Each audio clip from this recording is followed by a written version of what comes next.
sa kanyang tagiliran at magpahawak siya at sabihin niyang ang multo ay walang laman at walang buto. Ngunit ako ito, kausap ninyo. Nakikita ninyo, nakakausap nyo, nakahawakan nyo. And yet, hindi pa rin kayo naniniwala. Bakit? Dahil ang alagad ay nasa yugto sila ng confusion at pagkatakot. Ang mga alagad ay nasa punto sila ng pagkatakot at pagkabagabag. Amen. In their situation, nababagabag, natatakot po sila. Ang Panginoon ay nagpakita sa kanila. Amen. Bakit nagpakita ang Panginoon? To prove na hindi siya kayang pigilan ng kamatayan. To prove na sa ikatlong araw siya ay muling mabubuhay. And to prove to them na kasama niya sila at hindi niya sila iiwan at pababayaan.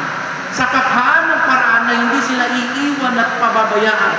Sa ganung paraan po ay makikita natin na ang presensya ng Panginoon ay hindi lamang sa kanila, kundi ito ay mapupunta na at mararanasan na ng tao sa lahat ng dako sa pamamagitan ng pagbibigay ng Holy Spirit.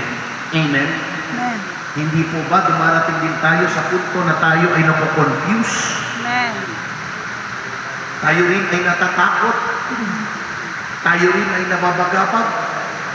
Bahagi ito ng human experience bilang isang tao. Mararanasan natin hindi lamang ang saya, hindi lamang ang katuwaan, makakaranas din tayo ng bighati, dalamhati, kalungkutan, pagkabagabag, pagkabalisa, at ang mga bagay na normal na pwedeng ma-experience ng isang tao. At minsan, maghahanap tayo ng mga kasagutan na akala natin ay lunas para sa ating pagkabagabag at takot. Madalas, nakukuha natin ito sa mga support group na meron sa atin, sa ating family, sa ating friends, at kung minsan naman ay mga medisina at siyensya. Subalit, hindi po ito ang talagang lunas. Ang lunas po talaga nito ay ang pakikipagdilig natin at ang pagkilos ng Diyos sa ating buhay sa pamamagitan ng Espiritu Santo. Amen?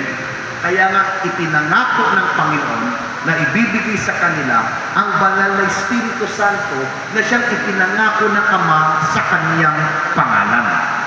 Amen? Amen. Resurrected Christ and now ascension, paakyat na siya sa langit. At ito ang kanyang mandato sa atin.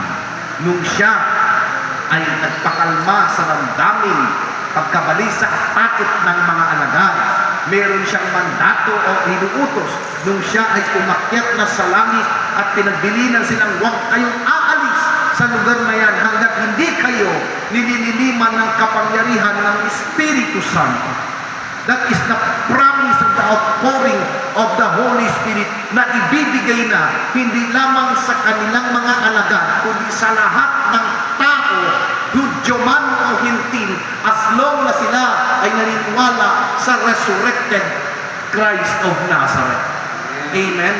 Do not leave that town, do not leave that city unless na hindi ninyo matanggap ang Holy Spirit. So yun ang kanyang bigay.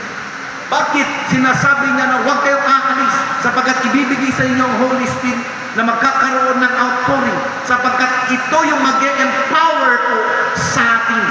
Dito tayo kukuha ng lakas at kapangyarihan upang gawin yung mandato ng Panginoon sa kanyang katawan. Ano yung mandato ng Panginoon? Na sa kanyang pangalan ang pagsisisi at kapatawaran ng lahat ng kasalanan. So hindi nangangahulugan na kapag nagpenitensya ka, gumawa ka ng mabuti, naging mabait ka, naging mabuti ka, nagkawang gawa ka, tumulong ka, ay nangangahulugan na napatawad na ang iyong kasalanan. Sapagkat maliwanag na kanyang sinabi, sa kanyang pangalan lamang ang pangangaral ng pagsisisi at kapatawaran ng kasalanan. Madalas, naririnig natin mga kapatid, mga kaibigan, hindi po ba may mga kaibigan tayo na iba ang kanilang mga kaisipan sa ating kaisipan? Na kapag nakita kanilang nagsimba, sinasabi nilang, uy, nagbawas ng kasalanan. Hindi po ba may ganon? Sinasabihan tayo, saan ka galing? Nagsimba. Minsan nagbibiro din tayo, bakit ka nagsimba? Para magbawas ng kasalanan. Ibig sabihin, nagbawas ka lang dahil mayroon ka pang itinira. Nagtira ka pa. Hindi ba madalas naman natin naririnig yun? Amen. Tama, hindi? Tama. Na kapag nagsimba ka, sasabihin, uy, nagbawas ng kasalanan. Hindi natin kailangan magbawas ng kasalanan. Then kung alam mong sinasabi ng salita ng Diyos, pinatawad na tayo sa ating kasalanan, past, present, and future sin.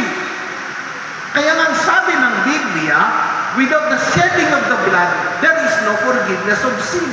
Sa lumang tipan, ang shedding of the blood is through animal sacrifice. At hindi ito nakakatanggal o nag-aalis, naglilinis ng kasalanan, kundi nagtatakip lang ng kasalanan. But by the blood of Jesus, nung siya'y nagkatawang tao, yung kanyang blood is perfect, without blemish.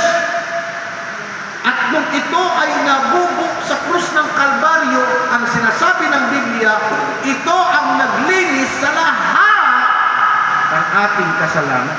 Kapag sinabing lahat, awan nga rin na bati. So, apay nga nag-iugat bati ka tayo lang. Napanak man nagsimba, at naman nagbawas man itibas baso. Inaamo. Bawasan ng gaya. Whether you like it or not, whether you accept it or not, nilinis na tayo sa ating kasalanan. Ibig sabihin, boli na tayo? No! Pero ang usapin ay ang paglilinis, nalinis na tayo sa pamamagitan ng kanyang dugo. Pero sabi ng Biblia, sa kanyang pangalan, ang pagsisisi at kapatawaran ng mga kasalanan. Bakit sa kanyang pangalan? Because He is perfect. Because He is the only mediator between God and man. He is the number one, ang kabuuan, katuparan ng kasulatan na siyang magsasakripisyo at mag-aalay ng kanyang sarili or buhay doon sa krus para tayo ay kanyang iligtas. Amen po? Amen. So hindi na natin kailangan magbawas. Amen? Sa election lang yan nangyayari. May dagdag, may bawas. Sa mga palengke lang yun minsan nangyayari. Yung mga kilo, may dagdag, may bawas. Pero sa kasalanan po, dinilis na tayo. Tatandaan niyo po yan, mga kapatid. Amen? So, ang mandato sa atin is to go preach the gospel. Ang gospel na ito na sinasabi ng Apostol Pablo sa 1 Corinthians chapter 15 na si Kristo ay namatay, inilibing at sa katlong araw ay muling nabuhay. Na sa kanyang pangalan ang kapatawaran ng lahat ng kasalanan. Na sa kanyang pangalan ang pangangaral ng mabuting balita na sa kanyang pangalan lamang magkakaroon ng kagalingan. Amen po ba? Amen. Sa paanong paraan natin magagawa yun? Sa pamamagitan ng empowerment and infilling of the Holy Spirit. Iba po kasi yung continuous infilling. Nung time na tayo niligtas na, binigay na sa atin ng Holy Spirit. Romans 8:9, tatak natin yan ng kaligtasan. Amen? Dito, pala man din. Subalit, there is a need for us na tayo pong mga tinawag ng Panginoon sa kanyang katawan or katawang mistiko ni Kristo or the mystical body of Christ, wherein tayo po ay kabilang doon, ay patuloy po dapat araw-araw na i-infill or na-i-indwell ng Holy Spirit. Bakit? Para maghanap natin yung mga bagay na sinabi niya dapat nating gawin. Dahil wala tayong kakayahan, wala tayong kapangyarihan. Amen? Amen? Magagawa ba natin mga aral kung wala naman sa atin ng Espiritu Santo? Hindi. Anong ipapangaral natin? Hindi bang sabi niya, ang Holy Spirit na ibibigay sa atin, ang siyang magpapaalala sa atin. Anong ipapaalala niya? yung mga events in the life of Jesus, yun ang ipapaalala niya sa atin. At yun yung ipapangaral natin. Yun ang magiging testimonya po natin sa buhay na ito. Amen. Amen? Amen. Iba kasi minsan yung interpretation natin ng magpapaalala, ipagpalagit na niya o ipalagit na, utang mo, sakit pinakin, matinig na kasday dyan. Hindi ganon. Ang Holy Spirit ang ipapaalala sa atin yung mga events sa buhay ng Panginoong Jesucristo. Because no one can search the deep things of God without the Spirit of God. Amen. Amen? Hindi natin mauunawaan yung sovereignty of God unless wala sa atin ang Holy Spirit. It's only the Holy Spirit that will reveal to us the events in the life of Jesus, because the Holy Spirit is the Father and the Son. All three in one. Hindi ba sabi niya, kami pupunta at mananahan sa Kanya. Kapag sinabing kami, plural. We. Sinong kausap dyan ng Panginoon na kami pupunta? Alam nga namang anghel. Of course, ang Ama, ang Anak, at ang Espiritu Santo. Amen? So, ang mandato is ipangaral, magbigay ng buhay na pataton, magbahagi ng pananampalataya, sapagkat binigyan tayo ng Espiritu Santo para ganapin at tundin ang bagay na ito para magbigay tayo ng kalwalhatian at karangalan sa pangalan ng Panginoong Jesucristo. Without the Holy Spirit, hindi po magiging maayos ang lahat ng ating gagawin. Remember this, ito yung panahon na may ministry ay ang Holy Spirit. Amen? Amen. Amen po ba? Amen. Panaman. Ikaw ay tinawag, ako ay tinawag, para tuklin ang mandatong ito ng Panginoon. Hindi naman natin kinakailangan magpunta ng mga theological school or Bible school para ma-equip tayo. Sapat na nakilala natin ang Panginoon sa ating buhay. Na dati tayo ay punong-puno ng kabiguan, subalit tayo ay pinagpala nang makilala natin si Yahweh Shaddai. At nung tanggapin natin si Jesus, nagbago ang ating buhay. Amen? Amen. Amen. Amen. Hindi pa ba sapat yun na testimonya para paniwalaan nila na ang Jesus na ito na kapag pala tinanggap ng isang tao, may nangyayaring maganda sa kanyang buhay. Amen. Ay, kung tutuusin na titingnan natin, balikan natin ang mga nakaraan ng ating buhay. Kung wala ang Panginoong Jesucristo, abay, anong buhay natin? Amen. Bakit tayo nagpapatuloy ngayon?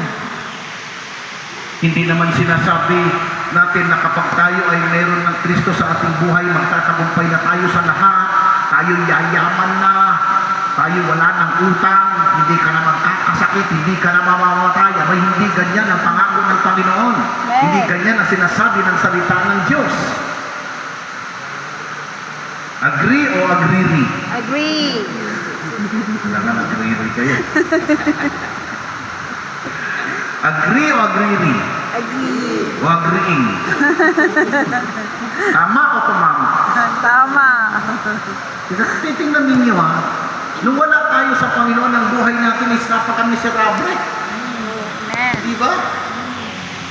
Wala namang ipinangako sa atin ng Panginoon na kayamanan kapag naglingkod tayo sa Kanya. Amen. Kung tutuusin nga, panay abono tayo abono, dukot ng dukot. Diba? Ginagawa natin ito in support sa pangangaral. Ginagawa natin ito in support sa mission ng church na itinatapos ni Kristo. Amen? Hindi naman natin magagawa ito without the inspiration of the Holy Spirit. Hindi naman natin pwede sabihin, Lord, pagpalain mo ako para pagpapalain ko sila. Hindi naman pwede yun. Amen. Kahit wala-wala na nga tayo, ginagamit pa rin natin ang lahat na ito na pagpapala. Amen. Bakit? In support sa mission or mandato ng Panginoon sa kanyang katawan. Nung rin naman minsan umarkaray ka, medyo marigatan ka, yan ka lang, dito yung maninin. Tapos ito yung maninin, nangyamit. Nangyamit, di salit at talunan. Pero, salit-sukit na ta. Madimit mariklik na, nadalat at pabor ni Apo Diyos, nadalat at parabor na. Amen. Amen. Uri naman minsan kita katumtuman ka. Ganap ka. Amen. Uri na po.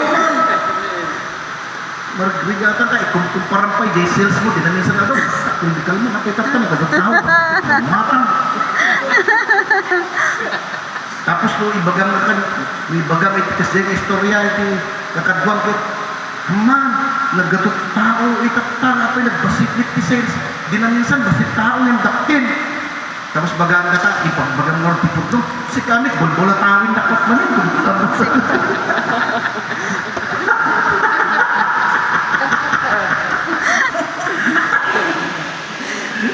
Di ba, oray pagpakapiyang po isa, magatap, bulataw ka ka talaga. Di ba? Pero ang pwede mo siya magbaga. Madigit kasi ka nun, ay, lako. Apelido lang mo tayo. Praise God. Di ba naman minsan, ang testimony tayo, kaya dito kayo namamati, di ba? Amen. Masabog daw sumuro kayo ba tayo? Mapangkaman ni Jake Balik, tugaw ka sa magpantay. Ikaw magkakahirap at among. Among na matumal kita, aramid kayo lang tayo, tikat na musmusan, sa mga makapala tayo eh. Wala man din na suki, ayaw mo lang tayo, ay suki! Pero tayo makita, ayaw mo lang suki. Badi pa yung bumatang ka, ayaw mo lang suki. Isuro! Makaparaan! Nung makalako ka kita, sakit-sakit mo ba eh? Ang dami ka. Ano yung connection na sakit-sakit mo? Tapos ikabi mo ay Arinola.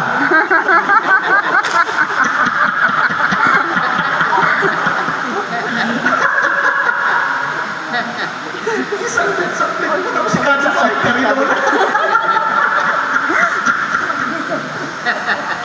Isumadi na kahit sumrit na mabangsikan.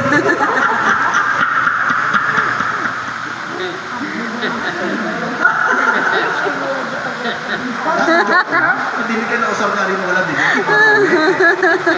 Pero ipakausalan talaga tayo mo na malumakas dyan.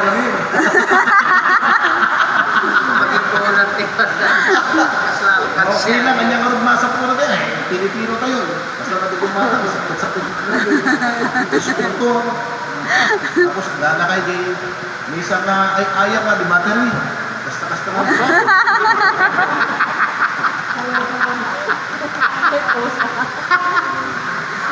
Tapos nagtumal kit, ang testimonya ka po, nagregat ka pati ka nagdera. Napay, baksit ka na po ka. Tapos sakit-sakit man ito bayadan. Ito man ito bayaan. Nagregat man ito permit. Tapos dati pwesto lang. Nagregat ka. Saan tabi? Amen. So amin nga pa nagtiktikid, ang karami din tayo. Amen. Tapos lang makasave tayo. Yung puro tiktikid ka, magiging halata, nagtiktikid ka tayo. Lumukluklik ka. Ouch. Halata, nagtiktikid, awat, makan na. Sandala ka ka. Naging mas naglat ang aming mga naya. Ayun na. Aman, nagduma kita among ako, iti may istorya tayo, testimonya tayo, dagita nung minsan, dagiti nagduma nga gagayat tayo, madida nga tanggapin nga tayo. So, Amen. naming madi makita, iti anak, iti Diyos, nakas na maligligatan da. Amen. Apay, data iti pabor ni Apo Diyos. Amen. Data iti pabor ni Apo Diyos na madida na makikita. Mag-i-struggle tayo pero magtatagumpay tayo. Amen. Mahihirapan ka pero pagpapalaan ka. Amen. Thank you, Amen. Lord. Kaya magpatuloy tayo sa pagbibigay ng testimonya, sa pagbabahagi ng ating pananampalataya. Madalas sinasabi natin, keep the faith. No, do not keep the faith, but share the faith. Amen. Kaya nga ibinigay sa atin ng Holy Spirit para hindi lang tayo mamuhay sa sarili natin, kundi i-share natin ang faith natin sa iba, i-share natin ang gospel. Amen. Binasbasan tayo ng Panginoon, binigay sa atin ng blessing nung siya ipakyat sa langit. Ibinigay sa atin ang pagpapala na yun.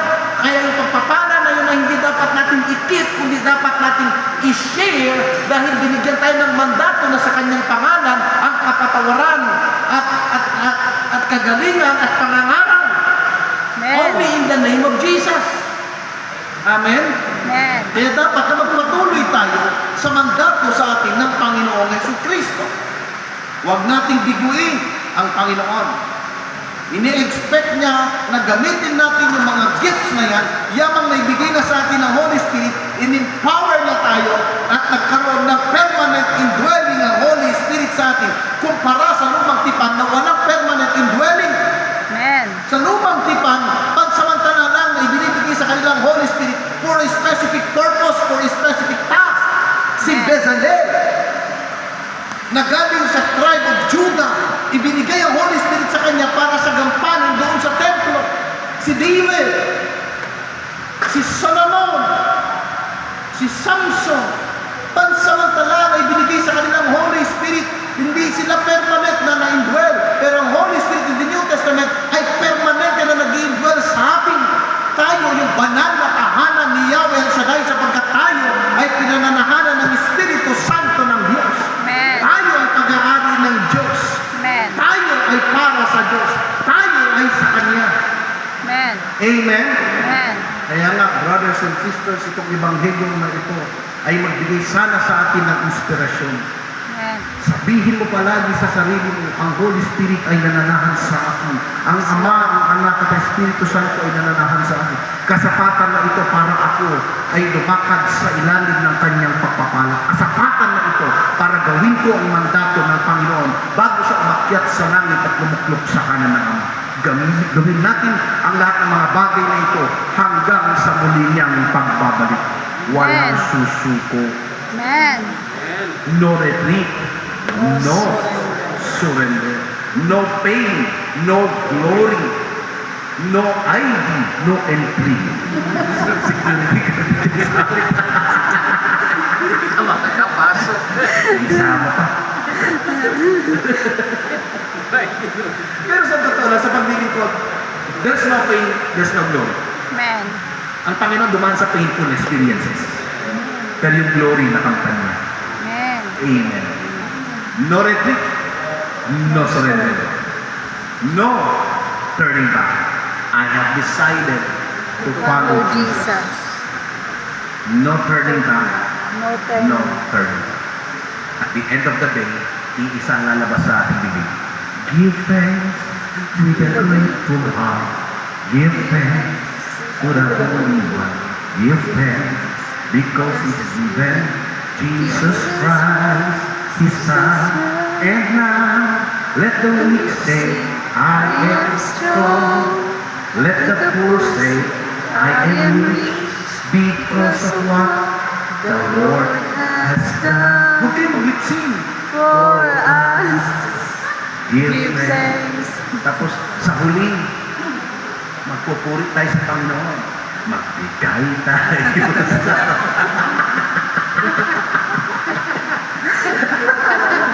Brothers and sisters, tayo po natin tumuyo na tapakan natin ng Panginoon. Amen. Glory to God. Sa Sabado po, meron po tayong dayusisan at gaganapin po ito sa Our Lady of the Visitation Seminary sa San Fermin, Cauayan City, Isabela. So, muli, inaanyayahan po ang lahat na dumalo at magdala ng mga baon. Tayo po ay mananatili. Yahweh El Shaddai, Ama naming Diyos, kami po ay nagpapasalamat sapagkat binigyan mo kami ng magandang panahon upang magsalo-salo sa iyong salita. Salamat sapagkat sa pamamagitan ng iyong kamatayan at muling pagkabuhay, nilupig mo ang kamatayan. Kami ay pinatawad, lulinis sa aming kasalanan at kami, Panginoon, ay iniligtas. Salamat sa biyaya ng buhay na walang hanggan. Panginoon, pagpalain mo ang buhay ng bawat isa. Patuloy po kami nagpapasalamat sapagkat ibinigay mo ang Holy Spirit na siyang nananahan sa aming mga buhay. Maging pagpapala ito sa buhay ng bawat isa. Pagpapala sa bawat pamilya. Pangunahan kami palagi ng Espiritong Banal sa lahat ng aming gagawin. At bigyan kami ng Espiritong sensitibo sa pangungusap, sa kilos at galaw ng Holy Spirit sa aming buhay upang ganap po namin magawa ang mga bagay na pinagagawa mo sa amin. Amen. Huwag po kami magkamali. Huwag po kami magkulang sa aming paglilingkod, Panginoon. At Yes, kung Lord. kami man, O Diyos, ay makalimot, hayaan mo ang iyong grasya ang magpalakas sa amin. Magpatuloy kami sa iyong pagkakatawag sa amin sa buhay na ito.